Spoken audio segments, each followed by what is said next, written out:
Bonjour et bienvenue sur cette nouvelle conférence.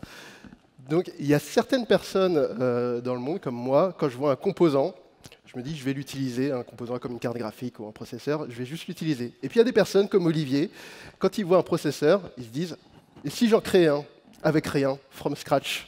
C'est ce qu'il a fait l'année dernière au DevFest. Et cette année, il revient avec un nouveau projet assez fou, c'est de créer une carte graphique VGA à partir de rien, ou presque. Et quelque chose me dit qu'il va venir avec en plus d'autres choses dans sa besace. Donc merci d'accueillir Olivier Hubert.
Alors, vous l'aurez compris, je ne suis pas trompettiste, je suis informaticien. Et on va parler, ça va être un spectacle un petit peu son et lumière cette fois-ci. Et ce que je veux vous présenter là, c'est quelque chose que j'ai vraiment à cœur et que j'ai commencé il y a longtemps. Et vous m'avez vu l'année dernière avec cet ordinateur 8 bits. Et j'ai trouvé que le thème de cette année était vraiment super sur les films et ça tombait bien pour cette création de carte graphique. Et on a eu l'occasion hier en fait, d'aller voir le cinéma Pathé Atlantis de Saint-Herblain. Et on a pu visiter lors de la soirée speaker un petit peu le cinéma. C'était absolument fabuleux ce qui était fait là. Et ça m'a fait réfléchir en fait aux premiers films français. Quel était le premier film qui a été projeté en fait en salle? Et j'ai regardé, c'était il y a 128 ans, hein, le 28 décembre 95 exactement, les Frères Lumière donnaient la première séance publique payante de l'histoire du cinéma. Et le tout premier film projeté, c'était la sortie des Usines Lumière à Lyon. Alors évidemment, il y avait, voilà, c'était des films noirs et blancs avec une certaine qualité. Il n'y avait pas forcément de son à l'époque. Et c'était les tout premiers films qu'on a vus. Et on est dans le thème. Et en fait, la musique que vous avez plus ou moins entendue, c'était Myrcilou, en fait, qui a été reprise plusieurs fois dans différents films. Et en fait, en 93, les Beach Boys avaient fait dans l'album Surfing USA il avait joué cette musique. Et en 93, le lien, c'est qu'en fait, il y a eu la création de la société NVIDIA, carte graphique bien connue. Et en fait, d'ailleurs, on en a parlé récemment parce que ça a fait un petit peu la une aussi de la Google Next, pour ceux qui ont écouté. On les a vus un peu sur le devant de la scène. Et en fait, avant NVIDIA, je ne sais pas si vous vous rappelez, c'était quoi avant NVIDIA? Au tout début, on avait quoi? On avait ATI ou Matrox, hein, la fameuse carte graphique Matrox Mystique. Alors moi, j'étais plutôt la team ATI. Je ne sais pas si ceux qui étaient ATI, ouais, voilà, yes, il y a plutôt la team ATI. Et il y avait la 3D Reg Pro, la Radeon. Et en fait, il y a 30 ans, en fait, est-ce que j'imaginais j'allais, en fait, j'avais retrouvé des vieux cahiers, ma mère a passé à mes filles, je fais non, leur passe pas ça. Ou en fait, je voyais que je dessinais pendant les cours et que je préparais en fait mes configs PC où on allait à Montgalais, hein, aller s'acheter ses composants, ses cartes graphiques. Et est-ce que 30 ans plus tard, j'imaginais qu'en fait, ce serait possible de créer sa propre carte graphique? Et ben, c'est fait, elle est là et je vais la présenter dans un instant. En fait, pour revenir un tout petit peu en arrière, souviens-toi, l'automne dernier, j'étais ici et j'avais fait donc l'ordi 8 bits. Alors l'ordi 8 bits, qu'est-ce que c'était? C'était un processeur, mais je dis ordi parce qu'il y avait aussi l'affichage, il y avait aussi les inputs avec une sorte de clavier binaire. Et en fait, on était capable d'additionner, de faire fonctionner ce processeur et d'additionner deux nombres. On faisait 3 plus 5 et on avait l'addition. Et c'est juste après, en fait, je crois, le DevFest, que je me suis dit, mais en fait, est-ce que je peux aller plus loin? Et en fait, gratuitement, j'ai réalisé que comme c'était un compteur qui faisait 4 lignes de code, parce que c'était voilà, c'est très limité, mais en fait, le compteur arrivait à 4, à la quatrième ligne, il resetait, il revenait à 0. Donc en fait, j'avais une sorte de jump 0 gratuit. Et c'est qu'après, au conf d'après, je me suis dit, bah attends, j'ai la possibilité de faire un programme un peu plus évolué que juste additionner deux chiffres. Et là, par exemple, je le faisais tourner et je pouvais calculer de 1 en 1 ou de 2 en 2. Voilà, est-ce que j'avais un jump 0 en fait? Donc j'avais 4 lignes de code, dont le jump qui était gratuit en fait. J'étais revenu aussi sur mon inspiration principale, qui est Ben Eater, qui est impressionnant, qui lui est vraiment parti du transistor et a construit petit à petit ces choses. Donc je suis son inspiration. J'essaye de me forcer à utiliser d'autres composants et d'autres projets pour essayer moi-même d'avoir mes propres difficultés. Donc comme ça, j'apprends énormément. Et en fait, ce que je trouve génial, c'est que, et je fais le parallèle avec le Lego, j'aime beaucoup les Lego, où en fait, voilà, on a une pièce un peu plus compliquée, puis à la fin, si on en a plein, on arrive à faire des trucs de ouf. Là, c'est vraiment une voiture qui fonctionne, il rentre dedans et tout. Alors, il y a un petit gap entre les deux. Mais en fait, je vois ce parallèle avec, tu départ avec un transistor, et c'était un projet que j'étais dans des écoles, j'avais expliqué ça avec mes filles, et j'essayais de leur expliquer comment ça marchait. Et je me dis, est-ce que c'est possible vraiment, petit à petit, d'expliquer comment ça marchait? En fait, oui, c'est possible. Avec un transistor, on peut construire un flip-flop, donc une mémoire, c'est ce que j'avais démontré sur scène. Et en fait, ce qui se passe, c'est que je m'étais dit, tiens, j'ai qu'à m'interdire d'acheter un composant tant que je ne l'ai pas créé moi-même. Et est-ce que c'est possible? Jusqu'où on peut aller comme ça, quoi? Est-ce qu'à un moment, je dis, non, là, c'est trop compliqué, il faut acheter, ou on ne peut plus faire? En fait, on peut aller très très loin, voire on peut aller vraiment très loin, parce qu'après ça, tu fais des portes logiques. Donc là, je me suis autorisé à acheter les puces des portes logiques. Donc je m'autorise à acheter des puces et utiliser des puces, mais il faut que je les construise avant. Et un additionneur, et à la fin, voilà, là que je vais vous montrer une carte graphique. Donc c'est pas exactement celle-là, mais c'est pas mal. Et après, une fois qu'on a fait un processeur, j'ai acheté un processeur, le 6502, de l'Apple 1, et on est capable d'aller encore plus loin.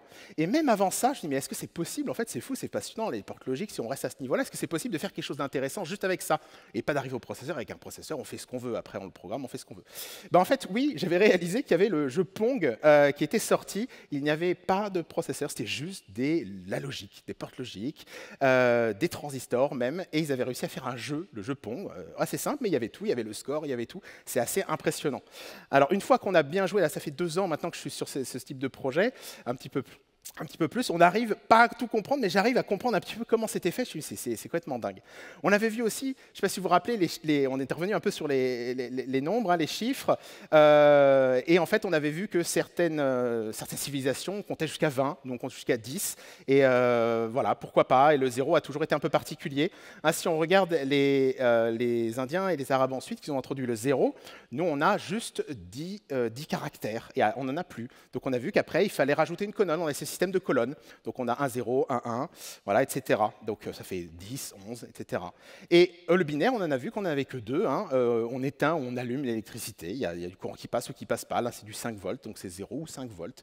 Et on n'a que ça, on est bloqué. Donc on a système de colonnes et on rajoute les colonnes, etc. Et donc ça devient assez vite, il y a beaucoup de colonnes, et donc ça devient compliqué. C'est pour ça qu'après, on a parlé qu'on a l'hexadécimal qui nous permet de représenter ça autrement.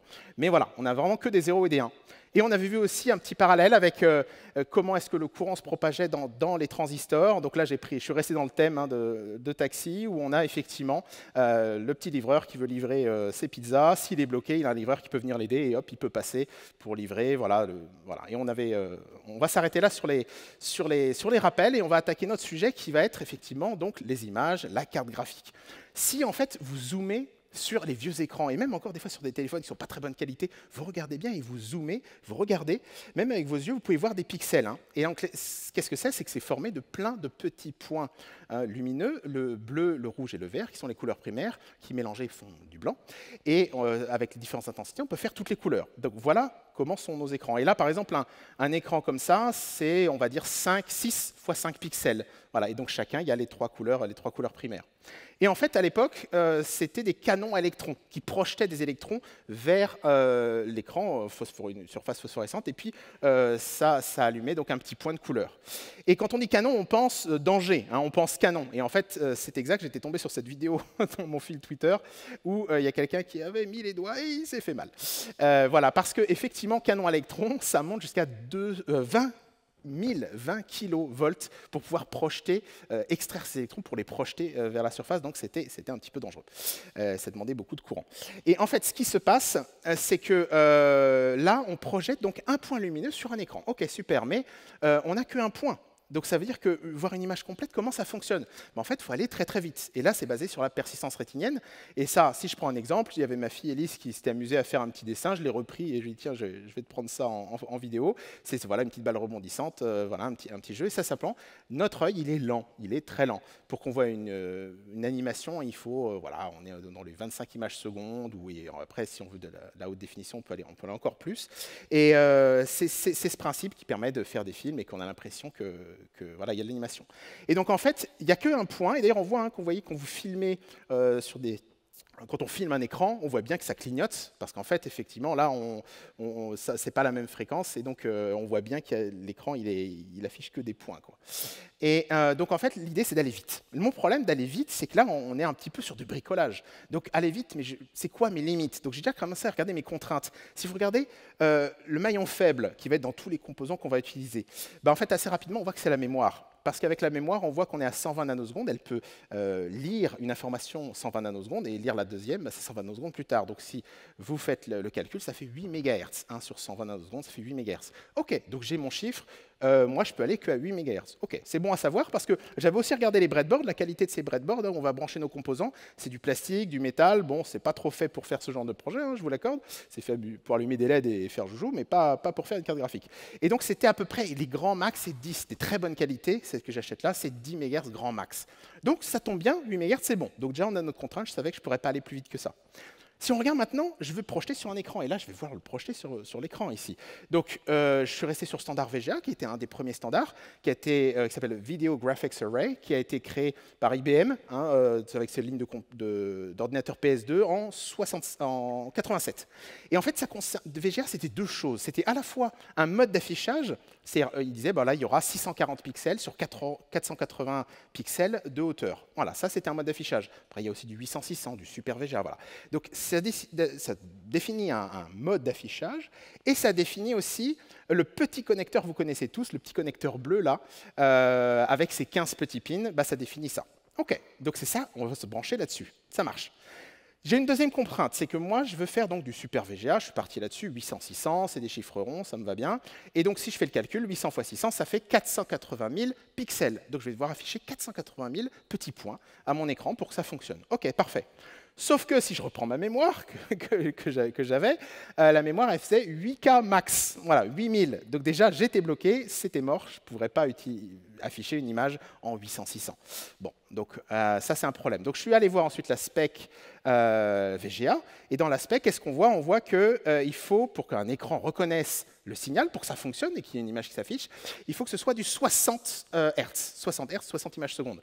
Donc si vous faites le calcul avec le nombre de pixels, je vous passe les calculs, on tombe donc à 40 MHz. Donc on doit arriver à 40 MHz. 40 MHz, vous vous rappelez, notre limite, elle était à 8. Donc là, on est embêté. On est vraiment embêté. Et de toute façon, même si j'ai une autre mémoire qui serait plus rapide, de toute façon, les breadboards ne supporteraient pas cette cadence-là. Donc on a un problème. Autre problème aussi, c'est que je suis dit 800-600, c'est bon, je suis parti sur 800-600, mais non, quand tu regardes, il parle de 1056 sur 628, c'est pas du 800-600, c'est quoi ce truc-là? Et on a dans la spec, on a du front port, du 5 pulses, c'est quoi ces trucs-là? Et c'est ça qui rajoute à notre 800-600, je comprends pas très bien. Mais en fait, si on regarde bien, un écran, donc on va afficher en 800-600, donc l'écran il va recevoir 800 x 600 pixels, et en fait, ce qui se passe, c'est que dans le temps, avec les canons à électrons, c'était vraiment un canon qu'on a vu à 20 000 volts qui balançait donc un faisceau d'électrons. Et en fait, il faisait les 800. Très bien. Sauf que le canon arrivé au bout, qui balançait les électrons, il va falloir qu'il revienne à la ligne d'après. Donc déjà, on se dit, mince, oui, il y aura un petit temps où il va falloir repositionner le canon.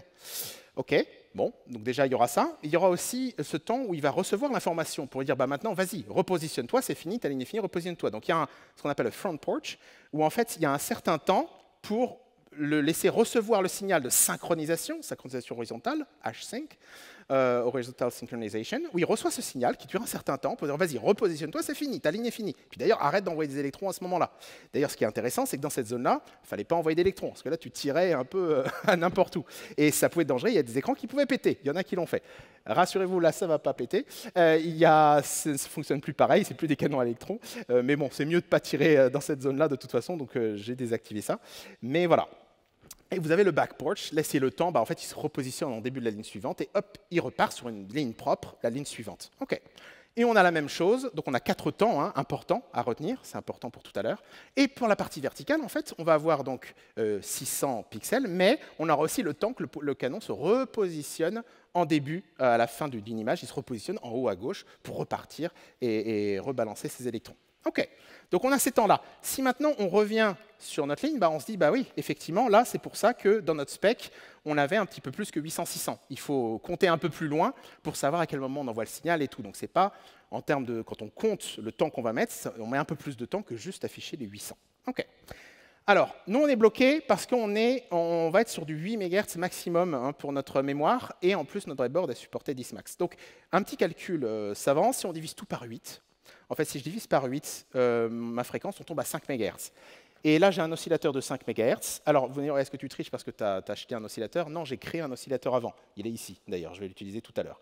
Donc, j'en ai créé un, pas un quartz, mais un oscillateur. Donc, je sais faire ça. Donc, je me suis permis d'acheter un quartz et de l'installer.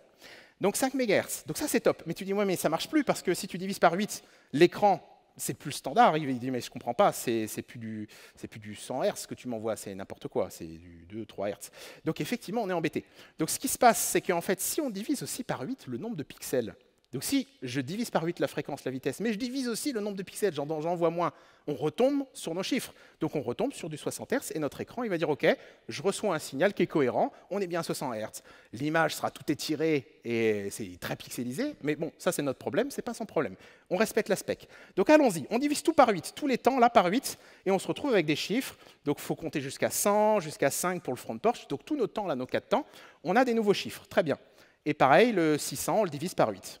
Donc on se retrouve au final avec une résolution de 100 x 75, si on divise tout par 8. Donc ça veut dire que là, je vais présenter devant vous une image en 100 x 75. Honnêtement, ça va être pixelisé, mais c'est correct, on va pouvoir afficher quelque chose. OK, parfait. Donc maintenant, le bonus, c'est qu'en fait 100 x 75, ça fait 7,5K, ça rentre dans nos 8K. Donc bonus, enfin presque, on va y revenir. Donc on rentre, je pensais rentrer dans mes 8K, donc c'était bon, c'était validé. Je peux mettre même une image, donc mettre une EEPROM avec une image que j'aurais encodée avec des 0 et des 1, et je mets mon image et c'est parti. OK, donc maintenant si on reprend nos chiffres, donc on va avoir notre affichage, 100, on va compter jusqu'à 100. Ensuite, avec nos 4 temps, 105, ça va être pour envoyer le signal. On va envoyer un signal pendant un certain temps jusqu'à 121. Et jusqu'au compteur 132, on dit c'est fini à 132, tu redémarres la ligne suivante. Donc on a une réinitialisation de compteur pour repartir sur la ligne suivante. On fait le même exercice pour le vertical, donc on est à 600, 601, 605, 628. Et si on respecte ces timings-là, on devrait être bon. Okay, donc allons-y, partons à la construction de cette carte que vous avez devant vous. Et ben donc en fait, il me faut simplement des compteurs. Donc ensuite, une détection des 4 zones dont on a parlé, Visible Area, Front Porch, Sync Pulse and Back Porch. Et ensuite, la mémorisation, c'est-à-dire que savoir à un moment donné quand est-ce qu'on envoie le signal, là, pendant un certain temps, il faut envoyer un signal, donc un petit latch pour mémoriser, une petite mémoire qui va se rappeler pour envoyer le signal au bon moment, et la zone d'affichage où en fait on ne faut pas envoyer d'électrons, il ne faut pas tirer à ce moment-là, ça s'appelle la zone blank, où en fait c'est pareil, c'est la zone où en fait avec un petit latch, on mémorise cette zone, et ça devrait être bon. Donc allons-y, c'est parti. Donc je suis parti avec ce que j'avais, donc j'avais parce que j'ai 2 compteurs de 8 bits, donc ça me permettait de compter jusqu'à 132. Donc mes 2 compteurs, là c'est ceux qui connaissent 74HC 161, si je ne dis pas de bêtises, voilà. Et avec ça, je peux compter jusqu'à 132 sans problème. Ensuite, pour détecter les niveaux, c'est simplement des portes E, là c'est des portes NAND, donc à 8 entrées, parce que j'ai 8 bits. Et je me suis permis, justement, pour me challenger un peu, je lui dis, est-ce que je peux optimiser? Parce que des portes, déjà, c'est pas évident à trouver, des portes non de 8 entrées. Et ensuite, je me suis dit, est-ce qu'il y a moyen d'optimiser? Si je compte jusqu'à 132, par exemple, je vais faire un truc bête, 133, il n'y a pas besoin de le tester, 133. Donc tous les bits après 132, il n'y a pas besoin de les tester. Donc par exemple, je peux en ignorer certains. Effectivement, avec ce genre de raisonnement, on arrive en fait avec une porte, simplement avec 2 entrées, ça suffit, une porte E à 2 entrées, ça me permet de détecter un des 4 signaux, c'était le signal end of back porch. Avec 2 bits, c'était bon, j'avais pas besoin d'utiliser une porte à 8 entrées. Donc ça, c'est sympa, c'est un petit challenge que je me donne aussi. Et ensuite, simplement 2 mémoires. Une mémoire, vous vous rappelez, j'avais présenté ça en live à l'autre compte, c'est simplement ou 2 transistors, et là, j'utilise 2 portes NAND pour faire un simple latch. Donc j'ai même créé les latches, j'ai pas acheté les latches, là j'ai recréé des portes, je suis resté sur des portes logiques de base, et on est bon. OK. Même logique, je vais passer pour la partie verticale, parce que c'est exactement le même principe, on compte jusqu'à 628. On a ensuite nos détections et ensuite notre mémorisation de nos 2 signaux qui nous intéressent. Et c'est parti, la carte graphique, elle était créée. Donc, si on regarde un petit peu en bas, ce que vous voyez là en bas, c'est la partie compteur horizontal, les deux compteurs, plus j'ai aussi mis un inverteur, parce qu'à un moment donné, j'ai besoin de détecter des 0 ou des 1, donc j'ai un inverteur, quand j'ai besoin de détecter un 0 ou un 1, je peux l'inverser. Donc c'est pour ça que vous avez 3 puces. Ensuite, vous avez la détection du signal, donc ça c'est juste des portes E, NAND pour l'occasion. Et la même chose pour la partie verticale, des compteurs, vous voyez, ça ne va pas chercher bien loin, et la détection de signal aussi avec des portes simples, des portes NAND. En fait, ce que vous réalisez, c'est que ce que j'ai réalisé quand j'ai fait ça, c'est que l'ordinateur 8 bits m'avait mis 1 an à faire. La carte graphique, qui pour moi c'était waouh, j'ai refait une carte graphique, je ne pourrais même pas imaginer. En fait, en 2 semaines, c'était fait parce que j'avais les réflexes de couper les fils et tout ça. Et au final, les composants, c'était des composants au final assez basiques. Il n'y avait pas de choses assez compliquées là-dedans. Donc, je sors ensuite de mon latch la partie synchronisation horizontale, la partie synchronisation verticale. Et à partir de là, on est bon. Donc, j'ai pris mon câble VGA. J'ai dû en retrouver un. J'ai pris un petit adaptateur parce que c'est vrai qu'on est en HDMI partout. J'ai quand même testé sur un vrai ordinateur VGA, un vrai écran VGA, parce que des fois on a encore les connecteurs, donc ça marchait. Ensuite, je me suis, pour aller en conf et tout, il me fallait du HDMI, donc j'ai pris un petit adaptateur que j'ai là. Et maintenant, c'est dit, mais en fait, les pins, il y en a 15. C'est quand même dingue, 15. À votre avis, juste avant d'afficher le truc 15 pins, mais on a besoin de quoi? On a dit qu'on a besoin d'une synchronisation horizontale pour dire c'est bon, reviens à la ligne. Une autre synchronisation verticale pour dire maintenant, reviens en début d'image. Donc il faut 2 signaux. Et après, comme on a 3 couleurs, on imagine qu'il faudra 3 fils, rouge, vert et bleu, a priori, on est bon, quoi. Et en fait, c'est exactement ça. En fait, il y avait 15 pins, mais en fait, il faut le rouge, le vert, le bleu, la synchronisation horizontale, la synchronisation verticale, et ça suffit. Après, tu as la masse et des connecteurs qui ne servent pas. Mais la spec avait prévu un peu plus. OK, et c'est parti, j'ai branché. Qu'est-ce qui va se passer à votre avis? Comme je n'avais pas la partie couleur, j'ai branché mes 3 couleurs sur la masse. Donc ça veut dire qu'il n'y aura pas de courant, ce sera 0, donc ce sera certainement noir. Donc effectivement, j'ai eu un écran noir. Par contre, et c'est ça qui était ouf, c'est que je suis allé dans le moniteur et j'ai demandé les informations du signal. Comme voilà, on pouvait faire dans le temps, on fait trop ça maintenant. Et là, le moniteur m'a dit, c'est bon. Tu es en 800-600, 60 Hz, tout va bien, vas-y, envoie les images, quoi. Il m'a affiché une image noire. Donc ça a fonctionné. Et là, je me suis dit, mais attends, moi j'ai envie de voir des trucs. Donc j'étais pressé. Et en fait, je me suis dit, mais attends, mais si je prends mon fil rouge là, et je le branche un peu n'importe où, juste pour rigoler, pour avoir du courant dans les trucs, donc je les branche. Oui, ça c'était une mauvaise idée. Je vais vous expliquer juste après pourquoi. Donc en fait, je l'ai branché et bim, j'avais des lignes rouges en fonction de là où, comme j'avais des compteurs, j'ai dit, bon, les compteurs c'est bien, comme ça il y aura des trucs un peu n'importe quoi. Donc j'ai tapé un peu sur mes pads de compteurs, là, j'avais des compteurs un peu partout. Et je me retrouve, quand je tapais sur les compteurs horizontaux, j'avais des lignes verticales. Et j'ai pris le bleu, je me suis amusé. Et effectivement, j'ai pas fait ça longtemps, heureusement. Et je me suis retrouvé avec des lignes horizontales. Donc j'ai dit, yes, ça marche. Maintenant, il me reste à encoder une image. Et à partir de là, je me suis dit, bon, je vais prendre ma mémoire, 8K. Et maintenant, j'ai des rangées de bytes, donc de 8 bits. Comment je vais faire ça? Et c'est ça qui est génial, c'est que quand on est là, tu dis, mais en fait, ce qui est top, c'est que là, tu fais ce que tu veux. C'est que c'est toi qui inventes, c'est toi qui as créé. Donc j'ai fait exprès de ne pas aller regarder les différents standards possibles. Je dis, là, je vais créer le mien, juste pour rigoler. Et je me suis dit, mais comment je vais faire? Et donc je me dis, bon, déjà, je ne vais pas m'embêter, je vais essayer de faire simple. Comme j'ai 8 bits, déjà, je vais ignorer les deux premiers. Et ensuite, je vais utiliser les 6 autres. Donc je vais utiliser 2 pour le rouge, 2 pour le vert, 2 pour le bleu. Voilà. Donc si je fais ça, j'en vois que des zéros, ça me fera une image noire. C'est ce qu'on voyait à l'écran, ça fonctionnait. Ensuite, je me suis dit, si je mets les 2 bits à 1 pour le rouge, je vais m'attendre, je veux du rouge. Si je mets les 2 verts, vous l'aurez compris, ça donnera du vert. Si je donne les deux bleus, les deux bits bleus, ça va me donner donc du bleu. Et si je mets tout à 1, à votre avis, ça va faire quoi? Voilà, ça va donner du blanc, effectivement. Et donc, maintenant, ça, c'est mes valeurs extrêmes. Comme j'ai 2 bits, j'ai 0, 1, 2, 3, j'ai 4 valeurs. Donc, en fait, maintenant, j'ai toute une combinaison de valeurs possibles. Et j'ai réalisé simplement comme ça qu'en fait, j'avais fait une carte graphique de 64 couleurs. En fait. Et 64 couleurs, c'est plus que les premières cartes graphiques qui étaient peut-être 8 couleurs ou 16 couleurs, je crois, les toutes premières.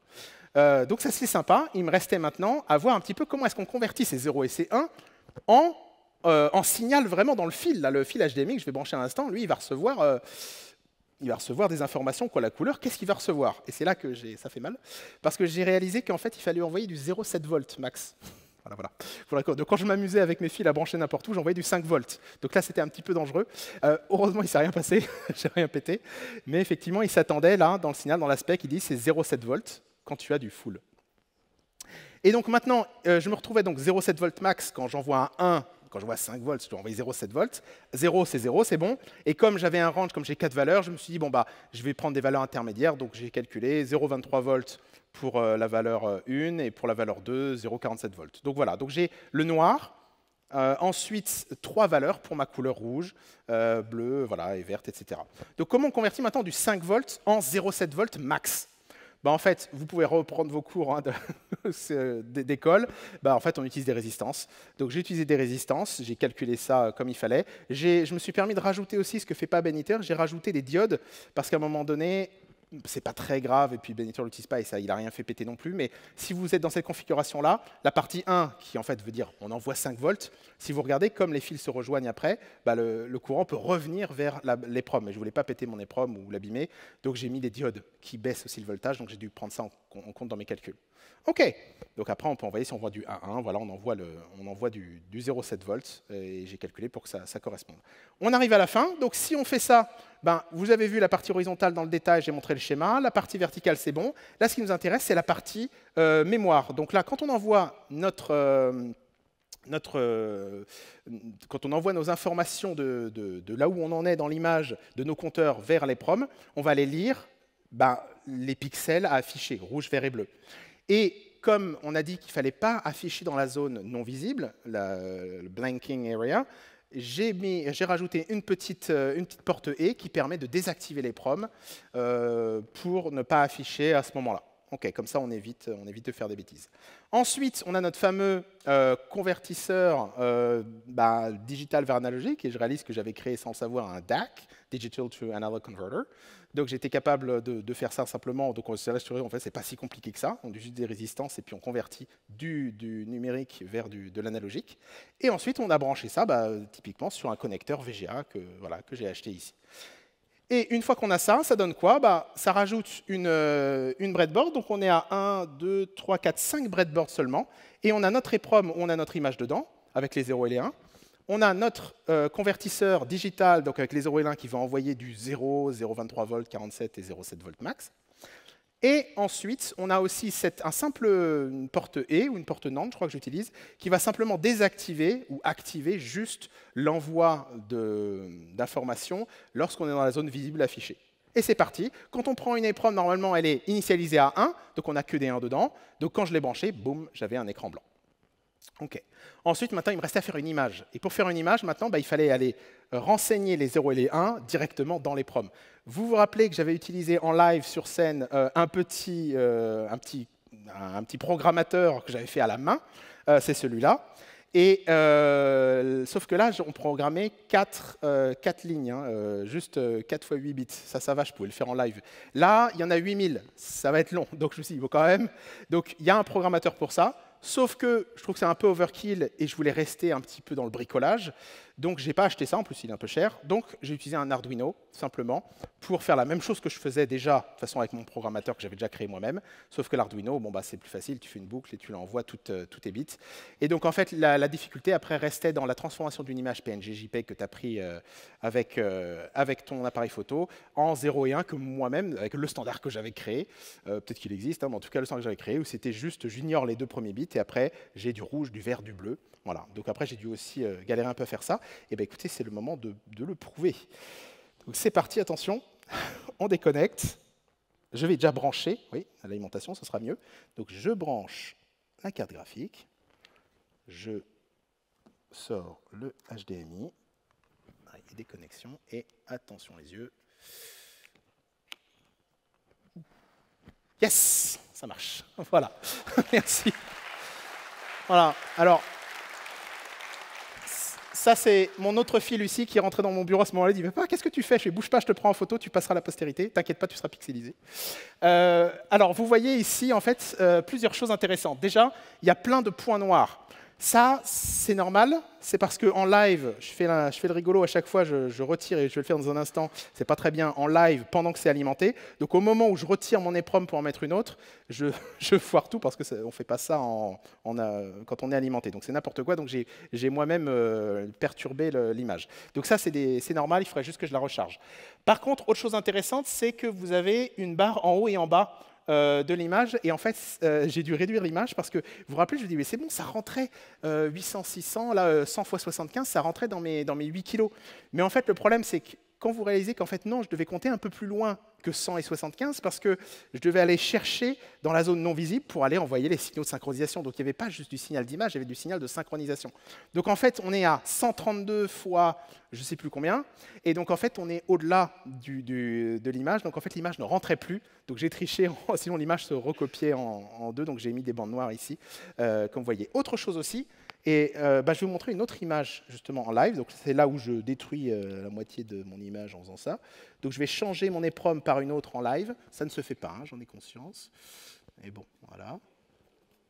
Hop, donc je retire ma puce, et je mets l'autre, en espérant que je n'ai pas cramé la puce. Voilà. Et là, oui, voilà, vous avez par exemple le logo de ma boîte. Et en fait, ce qui est intéressant, c'est que là, on est sur du blanc.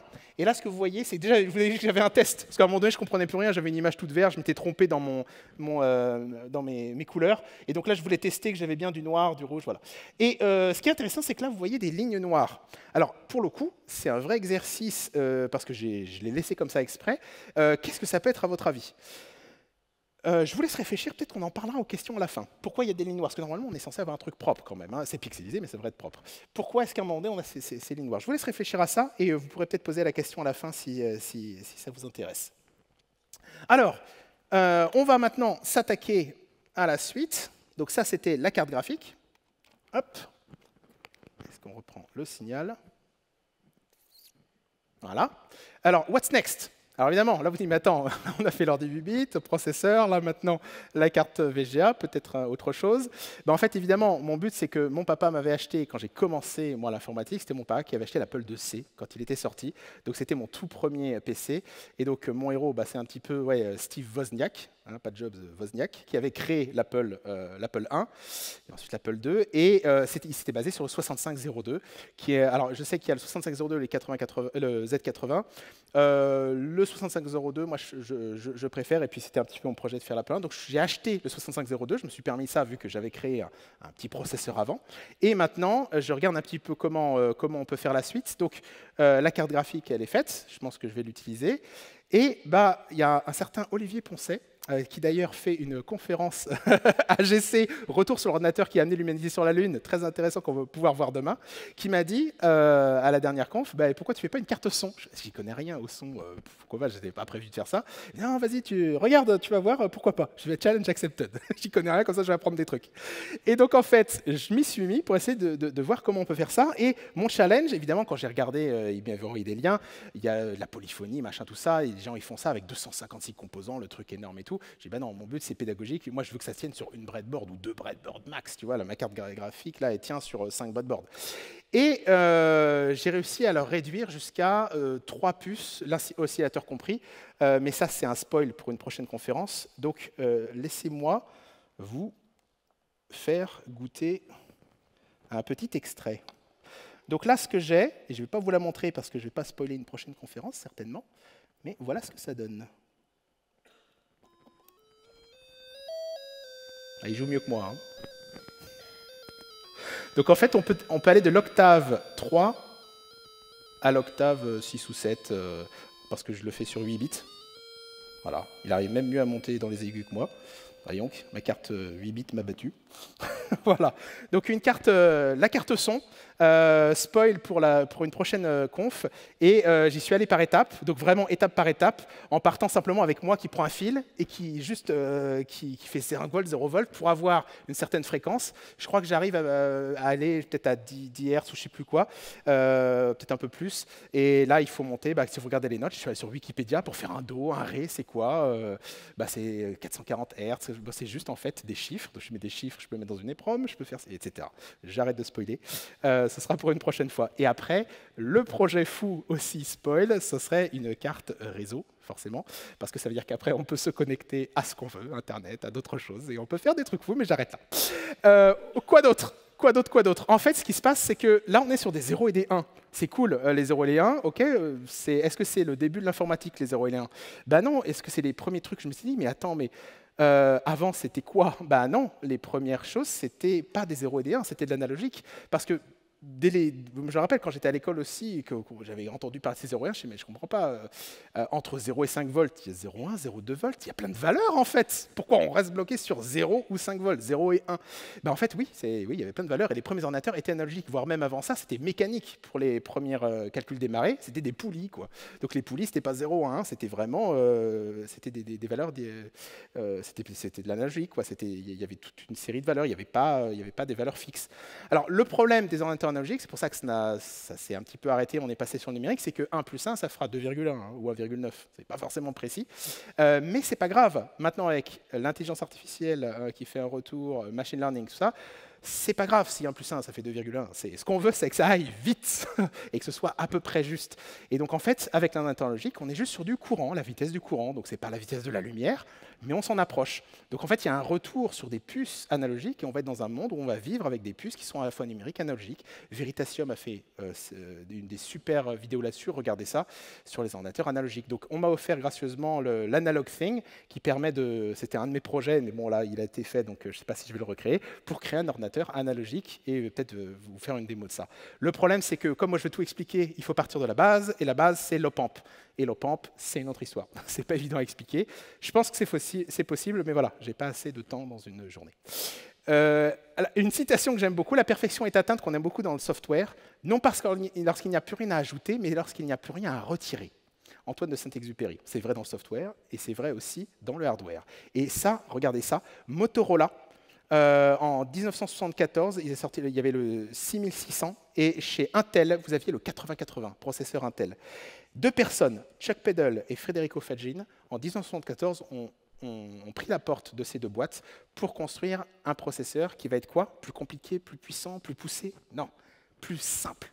En fait, dès les premiers, je me suis dit, mais un processeur, mais si tu peux faire des trucs fous. Moi, j'en avais créé un, donc t'as envie d'aller plus loin. D'ailleurs, il y a plein de projets sur Internet, quand vous regardez, ils font pas ce que j'ai fait. Ils vont tout de suite faire du 16 bits, du 64 bits, du machin, parce qu'on a envie de compliquer très vite. Et c'est normal, c'est humain. On dit, on fait faire un truc, allons-y. Ils avaient rajouté, je sais pas, cosinus, sinus, tangente. Je me dis, mais on n'a pas besoin de tout ça. Et les développeurs à l'époque, ils disent, mais on s'en fout, c'est super cher. Moi, le sinus tangente, moi, j'utilise même pas. Moi, j'utilise des tables des tables pour faire ça. J'ai pas besoin de ça.